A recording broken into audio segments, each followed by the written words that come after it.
তারপরে দোয়া। দোয়া একটা গুরুত্বপূর্ণ ইবাদত। মানে আমার জীবনের মানুষকে আল্লাহ সৃষ্টি করেছেন অসহায় করে, দুর্বল করে। মানুষের সবসময় একটা না একটা বিপদে পড়বেই, একটা না একটা দরকার হবেই।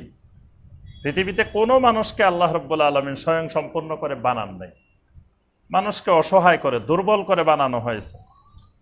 তো যখন মানুষ এত দুর্বল, তাহলে তার বিভিন্ন সময় অনেক কিছুর দরকার হবে, অনেক কিছু তার চাইতে হবে।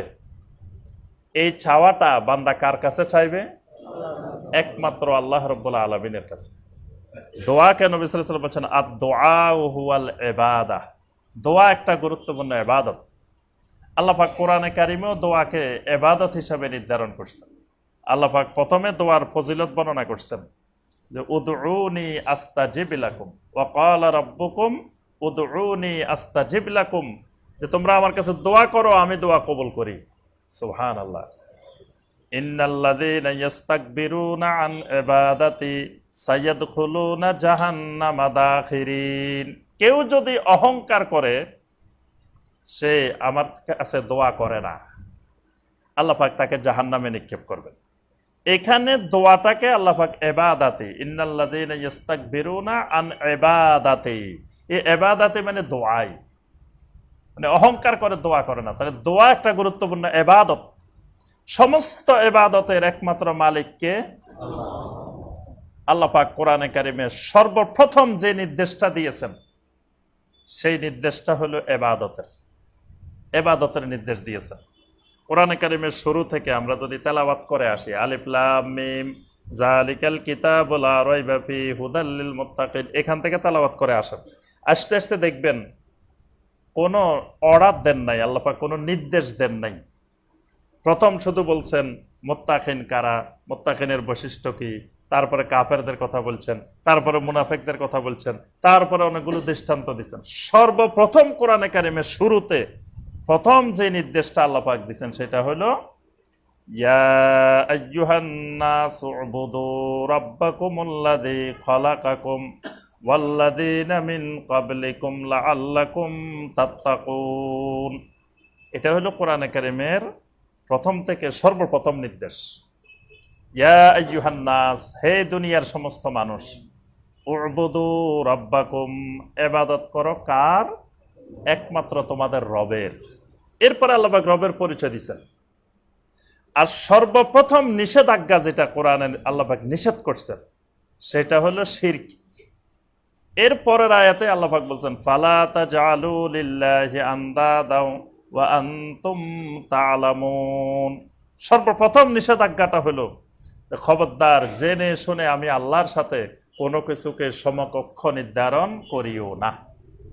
মানে সর্বপ্রথম নির্দেশ হইল ইবাদতের, সর্বপ্রথম নিষেধাজ্ঞা হইল শিরকের। আল্লাহ পাক বলছেন খবরদার, আমি আল্লাহর সাথে সমকক্ষ বানাইও না, শিরক করিও না। তাহলে দোয়া এরকম একটা গুরুত্বপূর্ণ ইবাদত। কোনো কিছু বিপদে পড়লে চাইতে হবে একমাত্র আল্লাহর কাছে। কিন্তু দেখা যায় মুসলিম এখন আল্লাহর কাছে না আছে, বিভিন্ন জায়গায় ঘুরে ঘুরে বিভিন্ন ব্যক্তির কাছে চায়। এবং বর্তমানে অনেক জায়গায় লেখা থাকে, কেউ ফিরে না খালি হাতে গেলে খাজার দরবারে, এরকম লেখা থাকে। নাউজুবিল্লাহ, শিরকি কথা, যে কেউ ফিরে না খালি হাতে গেলে আল্লাহর দরবারে। আল্লাহর দরবার থেকে পৃথিবীর কোনো মানুষ খালি হাতে ফিরবে না। আর যত দরবার আছে সব দরবারে গেলে খালি হাতে, খালি পকেটে, খালি ইমানে ফিরতে হবে।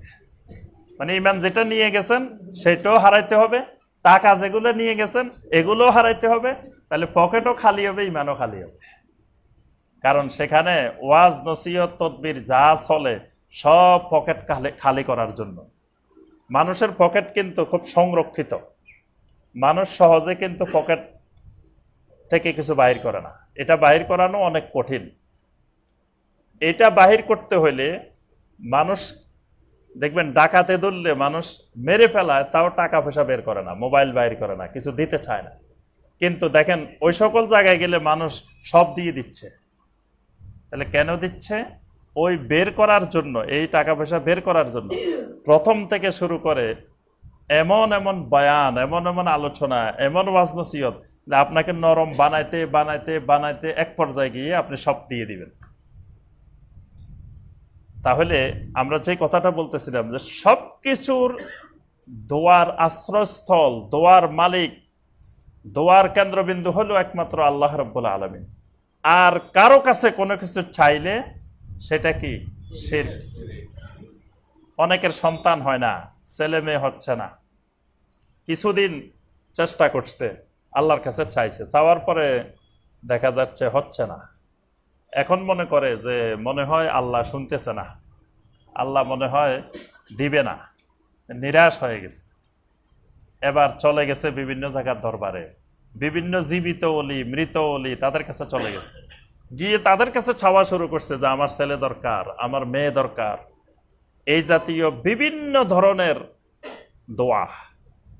কেউ কেউ সরাসরি তাদের কাছে চাচ্ছে, কেউ কেউ তাদেরকে মধ্যস্থতাকারী বানাইতেছে, কেউ কেউ তাদের কাছে সরাসরি তারা বলে যে আল্লাহ সবকিছু, কিছু ভান্ডার, কিছু খাজানা তারা দিয়ে দিছে, তার নিজেরই পাওয়ার আছে। নাউজুবিল্লাহ। এই জন্য সরাসরি আল্লাহর কাছে চাওয়া লাগবে না, তার কাছে চাইলেই দিয়ে দিতে পারে। এই ধরনের কিছু শিরক। আবার কিছু আছে না, আল্লাহ দিবে, তবে ওনাকে যদি রাজি খুশি করতে পারি তো উনি ফাইলটা নিয়ে বসে থাকবে, সুযোগ মতো আল্লাহ থেকে ফাইলটা সিগনেচার করে ফেলবে।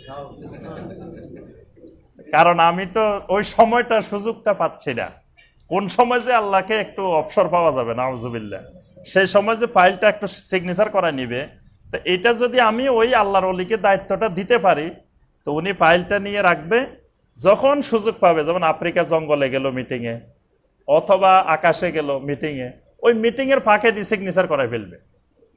এই জন্যই দেখা গেছে সে বিভিন্ন দরবারে দরবারে বিভিন্ন জায়গায় ঘুরতেছে। তাহলে এই যে বিভিন্ন জায়গায় দোয়া, বিভিন্ন জায়গায় চাওয়া, এটা কি শিরক। এইরকম এগুলো হলো ইবাদতের শিরক। জবাই করা, কোরবানি করা, এটা একটা ইবাদত। এই জবাই করতে হয় কার জন্য? একমাত্র আল্লাহ রাব্বুল আলামিনের নামে, আল্লাহর জন্য জবাই করা, এটা ইবাদত। আচ্ছা, এখন যদি আমি আল্লাহর জন্য কোনো গরু, ছাগল, মহিষ, কোনো হালাল এরকম চতুষ্পদ প্রাণী যদি আমি আল্লাহর ঘরের উদ্দেশ্যে নিয়ে রওনা দিই, তখন এটা হবে কি? ইবাদত। হজ্জে কেরান যেটা, হজ্জে কেরান, হজ তো 3 প্রকার। হজ্জে কেরান যেটা, সেই হজ্জে কেরান হইল যে সাথে করে হাদি নিয়ে যাওয়া, মানে কোরবানির পশুটা সাথে করে নিয়ে যাওয়া। এখন তো আমরা বিমানে করে নিতে পারি না, এজন্য বাংলাদেশ থেকে আমরা গরু ছাগল নিয়ে যেতে পারি না। যদি নেওয়ার ব্যবস্থা থাকতো তাহলে সাথে করে গরু ছাগল নিয়ে যাওয়াটা এটা একটা ইবাদত। তাহলে আপনি গরু ছাগল ট্রাকে ভরি কোথায় নিয়ে যেতে হবে? কোন দিকে? বাইতুল্লাহর দিকে। আল্লাহর ঘরের উদ্দেশ্যে যদি রওনা দেন গরু ছাগল নিয়ে, এটা একটা ইবাদত। কিন্তু আপনি যদি গরু ছাগল নিয়ে সেই দিকে রওনা না দিয়ে চট্টগ্রামের দিকে রওনা দিচ্ছেন ট্রাক ভরে গরু ছাগল নিয়ে, অথবা আপনি খুলনার দিকে রওনা দিচ্ছেন বা রাজশাহীর দিকে রওনা দিচ্ছেন, তখন হবে এটা কি? শিরক। অনেকে এই সূক্ষ্ম সূক্ষ্ম শিরক গুলো বুঝে না, যে গরু ছাগল লই রওনা দেওয়া, এটার মধ্যেও শিরক আছে। তো বলে ওই এলাকায় অনেক মানুষ আছে, তারা খাওয়ার জন্য আমি এখান থেকে নিয়ে যাচ্ছি, অসুবিধা কি? ওই এলাকায় কি গরু ছাগল নাই? রাজশাহী গরু ছাগল নাই? অথবা চট্টগ্রামে গরু ছাগল নাই? সেখানে দরকার হইলে খাওয়ার সেখান থেকে কিনে খাবে। কিন্তু ঢাকা থেকে যেগুলো নেওয়া হচ্ছে এগুলো বরকতের গরু ছাগল, এগুলা মান্নতের গরু ছাগল, এগুলো একটা বিশেষ লক্ষ্য উদ্দেশ্যকে সামনে রেখে, নজর নেওয়াকে লক্ষ্য রেখে এগুলো টাকে পরে নেওয়া হচ্ছে, এগুলোও শিরক।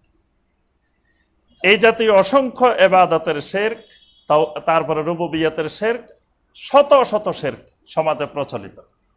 আমরা এবার আসি এই জাতীয় শিরকগুলো থেকে মুক্ত থাকার, বাঁচার উপায় কি?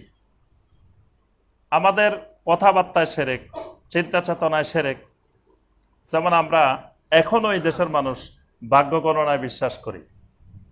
এখনো দেখবেন রাশি গণনা করে, হাত গণনা করে, তারপরে বিভিন্নভাবে মানুষ গণনা করে ভবিষ্যৎ সম্পর্কে, এগুলা হলো কি শিরক। তারপরে আপনার অলক্ষণে কুলক্ষণে বিশ্বাস। এখন ওই দেশের অধিকাংশ মানুষ 90% মানুষ অলক্ষণে কুলক্ষণে বিশ্বাস করে। সকালবেলায় বাড়ি থেকে বের হয়েছে, একজন একটা খালি কলস নিয়ে যাইতেছে, বরবাদ, দেখো আমি একটা ভালো কাজ নিয়ে রওনা দিছি আর এই একটা খালি কলস নিয়ে বেরিয়েছে, আজকে যাত্রাটাই শেষ। এটা শিরক, কারণ ওই খালি কলসের কি কোনো ক্ষমতা আছে নাকি? তারপরে দেখবেন রবিবারে কোথাও বাঁশ বিক্রি করে না, রবিবার দিন বাঁশ কিনতে যাবেন, কেউ বাঁশ দিবে না। কারণ কি? রবিবারে কি হয়েছে? রবিবারে বাঁশ বিক্রি করলে বাঁশ সব ধ্বংস হয়ে যাবে, বাঁশ নষ্ট হয়ে যাবে। তাহলে রবিবারের পাওয়ারে বিশ্বাসী, রবিবারের ক্ষমতায় বিশ্বাসী, শিরক। তারপরে অনেকে আছে তারকা পূজারী, তারকার ক্ষমতায় বিশ্বাসী। আমাদের যে বৃষ রাশি, মেষ রাশি, কুম্ভ রাশি, এগুলো এক একটা তারকার নাম। তারকা অনুসারে তারকা পূজারীরা এগুলো আবিষ্কার করছে। অনেকে এগুলো বিশ্বাসী যে আমার মেষ রাশি, মেষ রাশির কি অবস্থা এই মাসে মানুষ দেখে নেয় যে এই মাসে অবস্থা ভালো না খারাপ, তাহলে তারকা পূজারী হয়ে গেছে, শিরক। এরকম দেখবেন অলক্ষণে কুলক্ষণে শত শত, মানে এক এক পরিবারে কয়েকশো এরকম আকীদা বিশ্বাস আছে। তাহলে এই জাতীয় যত রকমের শিরক আছে, এই শিরকগুলো থেকে বাঁচার উপায় কি?